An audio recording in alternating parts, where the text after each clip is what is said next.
एक तो ये विसल ब्लोअर वाला मामला हो गया, दूसरा आपको एक मुआवजा मिला, सब कुछ हुआ। ये सुनने में बड़ा आसान लग रहा है पर ये बहुत ही अकेले की लड़ाई थी, मतलब it took a toll on your family, career and everything. इन सब के बावजूद आपने सुप्रीम कोर्ट में एक पिटीशन फाइल की। मैं चाहता हूँ आप दर्शकों को बताएं वो क्या पिटीशन थे।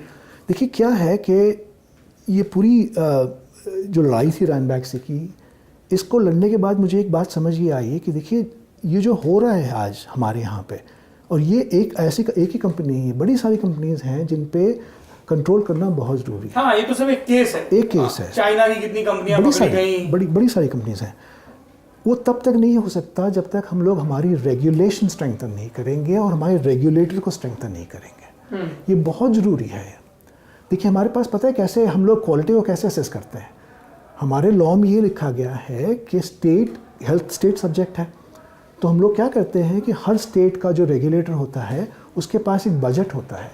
वो कहता है कि भाई आप हेल्थ के इंस्पेक्टर हो, आप मार्केट से दवाई खरीदोगे और उस दवाई को अपने स्टेट ड्रग लैब में टेस्ट करवाओगे। अगर उसकी गुणवत्ता कम पाई गई तो आप बताओगे कि भाई इस दवाई को ये क्वालिटी इसकी ठीक नहीं। उसको कहते हैं हमारे लॉ में not of standard quality, NSQ drug कहते हैं उसको। पर हमारे पास प्रॉब्लम ये है, मैं सिंपल सी उदाहरण देता हूँ। कर्नाटक का जो स्टेट ड्रग रेगुलेटर है बहुत अच्छा है, बहुत अच्छा काम करते हैं। लोग अपनी टेस्टिंग करते हैं, पता भी करते हैं कि कौन सी दवाई है जो मतलब किसी क्वालिटी नहीं है, और अपने वेबसाइट पर पब्लिश करते हैं और दिल्ली को भेजते हैं कि भाई आप बता दीजिए बाकी स्टेट्स को कि भाई ये कंपनी की ये लॉट में प्रॉब्लम है। पर प्रॉब्लम ये है कर्नाटक में ड्रग मैन्युफैक्चरिंग नहीं है। ड्रग मैन्युफैक्चरिंग है हैदराबाद में, बल्क ड्रग API बनता है, और जितनी फॉर्मुलेशन होती है वो महाराष्ट्र में होती है या हिमाचल में बद्दी, जहाँ पे पोंटा साहिब। हाँ, मैं आपसे ये भी जानता हूँ कि इतनी सारी हिमाचल में इतना सब टैक्स का चक्कर है। ये गवर्नमेंट ने SEC इस्टेब्लिश किए हैं, वहाँ पे टैक्स बेनिफिट के कारण हमारी सारी मैन्युफैक्चरिंग वहाँ है। अब बताइए कर्नाटक का ड्रग रेगुलेटर इंस्पेक्टर अगर मान भी ले, पता भी कर ले कि हम ये दवाई के अंदर कोई कमी है, वो कैसे हिमाचल में जाएगा और उस चीज़ को इन्फोर्स करेगा। और हमारे पास कोई ऐसा लॉ नहीं है जो उस ड्रग को रिकॉल करे। सिर्फ इतना ही कहते हैं हम लोग कि हम CDSCO की वेबसाइट के ऊपर पब्लिश कर देते हैं कि ये दवाई और ये बैच इसकी क्वालिटी ठीक नहीं है। बाय लॉ ये होना चाहिए कि आप जितनी भी कमर्शियल सैंपल्स है मार्केट के अंदर उसको वापस लो, है ना, और उसको डिस्ट्रॉय करो। ये हमारे पास लॉ में है ही नहीं। तो सुप्रीम कोर्ट जाने का ये मकसद था कि ये ऐसी कई सारी चीज़ें हैं जो मैंने पढ़ी थी, और प्रशांत रेड्डी है जो मेरे साथ काम करते हैं, उन्होंने बहुत RTI के थ्रू पता किया ऐसी कई सारी चीज़ों स्टेट्स के अंदर कैसे होता है, टेस्टिंग कैसे होती है, रेगुलेशंस कैसे काम करते हैं, इन सारों का कंपाइल कर सब स्टेट्स में अलग। हाँ, तो ये सारी चीज़ों को इकट्ठा करके हम कोर्ट के पास गए थे कि भाई आप इसमें इंटरवीन करो और गवर्नमेंट को इंस्ट्रक्शन दो कि ये जो लॉ है कब लिखा गया जब हम लोग आज़ाद भी नहीं थे, इसको पूरी तरह से ओवरहॉल करो और उसको इंटरनेशनल स्टैंडर्ड्स के पास लेकर आओ। ठीक बात। अब कोर्ट ने उनकी नॉलेज में उन्होंने सुनने से मना कर दिया। कोर्ट को लगा कि एक अमेरिका का नागरिक भारत के हेल्थ सेक्टर में जो रेगुलेशंस हैं उनको दुरुस्त करने में इतनी दिलचस्पी क्यों लग रहा है। मिस्टर ठाकुर, बहुत सारे जैसे वो DS बराड़ जिस कंपनी में गए, उस कंपनी को जब यूरोप में बैन किया गया तब भी, और ओवरऑल भी बड़े ये इल्ज़ाम लगते हैं कि ये पूरा जो है ये प्रोपेगेंडा है। बड़ी और जो महंगी ड्रग्स कंपनी है उनके द्वारा चला जा रहा प्रोपेगेंडा है जेनेरिक दवाइयाँ बनाने वाली कंपनियों के खिलाफ, ताकि उनकी मोनोपोली बनी रहे, उनका मुनाफा दुरुस्त रहे। How do you react to such blames?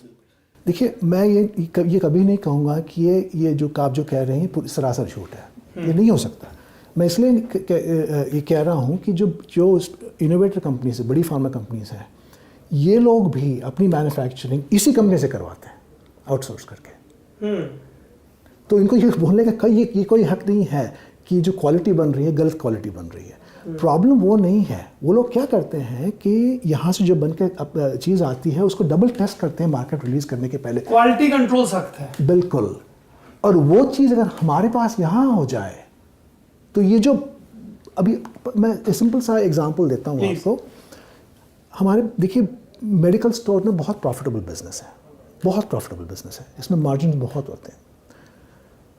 कई लोग क्या करते हैं कि मेडिकल स्टोर खोल लेते हैं, उसको चलाने के लिए हमको फार्मासिस्ट की ज़रूरत होती है जो दवाई को जान सके, जिसका सर्टिफिकेट लटका होता है दीवार में। हाँ। तो जब उनको लगता है कि भाई इतनी मार्जिन है इसके अंदर जो CNF एजेंट्स के पास आ रही है, उनको लगता है कि हम क्यों नहीं बनाते दवाई। ऐसे कई ऐसी चीज़ें हुई हैं जिन्होंने दवाई बनाने की कंपनी खोल ली है अपने गराज के अंदर, अपने छोटे से घर के अंदर, जहाँ सिर्फ टैबलेट्स पंचिंग मशीन होती है और उसको ब्लिस्टर पैक में डाल के बाहर कर दिया जाता है। मैं बता रहा हूँ आपको, ठीक है। गैराज में बना देते हैं, गराज में हो गया, अपने आउट हाउस में हो छोटी गया। वर्कहाउस। हाँ। अब आप ये कहेंगे ये दवाइयाँ बिकती कैसे हैं? इसलिए बिकती है क्योंकि हेल्थ स्टेट सब्जेक्ट है। हेल्थ की प्रोक्योरमेंट जो होती है हमारे पास वो स्टेट लेवल पे होती है, उसमें कोई भी पारदर्शिता नहीं है। अलग अलग स्टेट्स में जो प्रोक्योरमेंट होती है वो बेसिकली पॉलिटिकल पैटर्नेज होती है। मैं एक सिंपल उदाहरण देता हूँ आपको। 3 साल पहले बिलासपुर में, छत्तीसगढ़ में 11 या 12 यंग वुमेन डाइड एक स्टेरलाइजेशन कैंप के अंदर। आपने शायद याद नहीं होगा आपको, उस समय पे इन्वेस्टिगेशन हुई थी कि 12 यंग वुमेन की डेथ बहुत इंपॉर्टेंट होती है पता करने के लिए कि क्या हुआ था उसके अंदर, क्यों डेथ हुई, व्हाट वेंट रॉन्ग। पहले ये बात आई कि जो दवाई दी गई थी वो दवाई was procured from a local manufacturing facility, जो इंस्पेक्शन करने के बाद पता लगी कि इतनी गंदी सिचुएशन में थी कि रैट ड्रॉपिंग्स थे जहाँ दवाई बन रही थी उस चीज़ की। उसके बाद एक और खबर आई कि भाई जो इंस्ट्रूमेंट्स यूज़ करे गए थे स्टेरलाइजेशन के लिए वो सैनिटरी नहीं थे, इसके कारण इन्फेक्शन हो गया था। सच क्या है मुझे नहीं पता। रिस्पॉन्सिबिलिटी हमारे गवर्नमेंट की है कि इस चीज़ को इन्वेस्टिगेट करे और बताए पब्लिक के सामने कि ये सच है ना। वो तो कभी होता नहीं हमारे पास, पर ये बात मैं ये बता रहा हूँ कि दवाई की जो प्रोक्योरमेंट है स्टेट लेवल पे, that is purely political patronage today. और इसीलिए जो दवाइयाँ मिलती है, आप इंटरनेट पे सोच के देखिए, सर्च कीजिए जन औषधि की क्वालिटी के बारे में। कई ऐसी रिपोर्ट्स हैं जन औषधि अच्छी योजना है, बहुत अच्छी योजना है, होनी चाहिए, पर ऐसी कई रिपोर्ट्स हैं जहाँ पे आपने ब्लिस्टर पैक खोला और दवाई जो पिल है, जो कैप्सूल है, वो अपने आप डिसइंटीग्रेट कर गई, अंदर रखा। बताइए कैसे हो सकता है इस चीज़ को? फॉर्मुलेशन ठीक से हुआ नहीं है, तभी तो होगा ना इस चीज़ को। देखिए एक समय ऐसा था हमारे पास, पब्लिक सेक्टर कंपनीज दवाइयाँ बनाती थी, हिंदुस्तान और antibiotics limited, Indian drugs and pharmaceuticals IDPL जो हुआ करती थी हैदराबाद में, जो बल्क ड्रग्स बनाया करती थी। आज वो नहीं है क्योंकि प्राइवेटाइजेशन इतना हो गया है और हेल्थ ये इतना इम्पॉर्टेंट चीज़ है नेशनल सिक्योरिटी के पॉइंट ऑफ व्यू से कि हमारे पास इस चीज़ को प्राइवेटाइज करना it's not a good thing. We need to have some ability to produce essential medicine for the country. Same situation with primary health care. Primary health care को privatise करना मेरे ओपिनियन में तो गलत बात है।